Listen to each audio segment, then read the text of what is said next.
Welcome to Not Milk Never Milk. Subscribe if you're lactose intolerant. You need your current passcode and Apple ID. Make sure you back up now. Once done, open Settings and go straight to Face ID and Passcode or Touch ID and Passcode.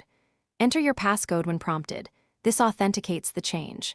If your goal is to stop the screen asking for a passcode entirely, plan to select Turn Passcode Off, but be aware that removes a key security layer. Alternatively, if you only want the screen not to lock automatically, you will change Auto Lock next. Now take action. In Face ID and Passcode, tap Turn Passcode Off, then enter your passcode and confirm. This stops the lock screen from requiring credentials. Once you turn that off, Face ID and Touch ID are disabled for unlocking. If instead you prefer the phone to stay awake, open Display and Brightness, choose Auto Lock and set it to Never. Make sure you understand battery and privacy trade-offs.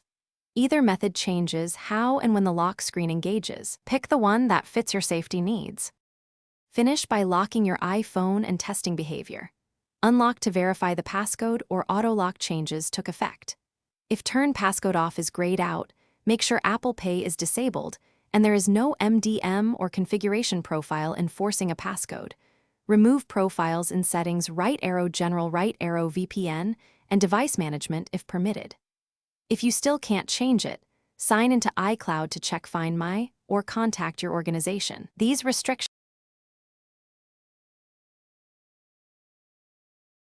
Thanks for watching. If this was helpful, leave a like and consider subscribing. See you next time.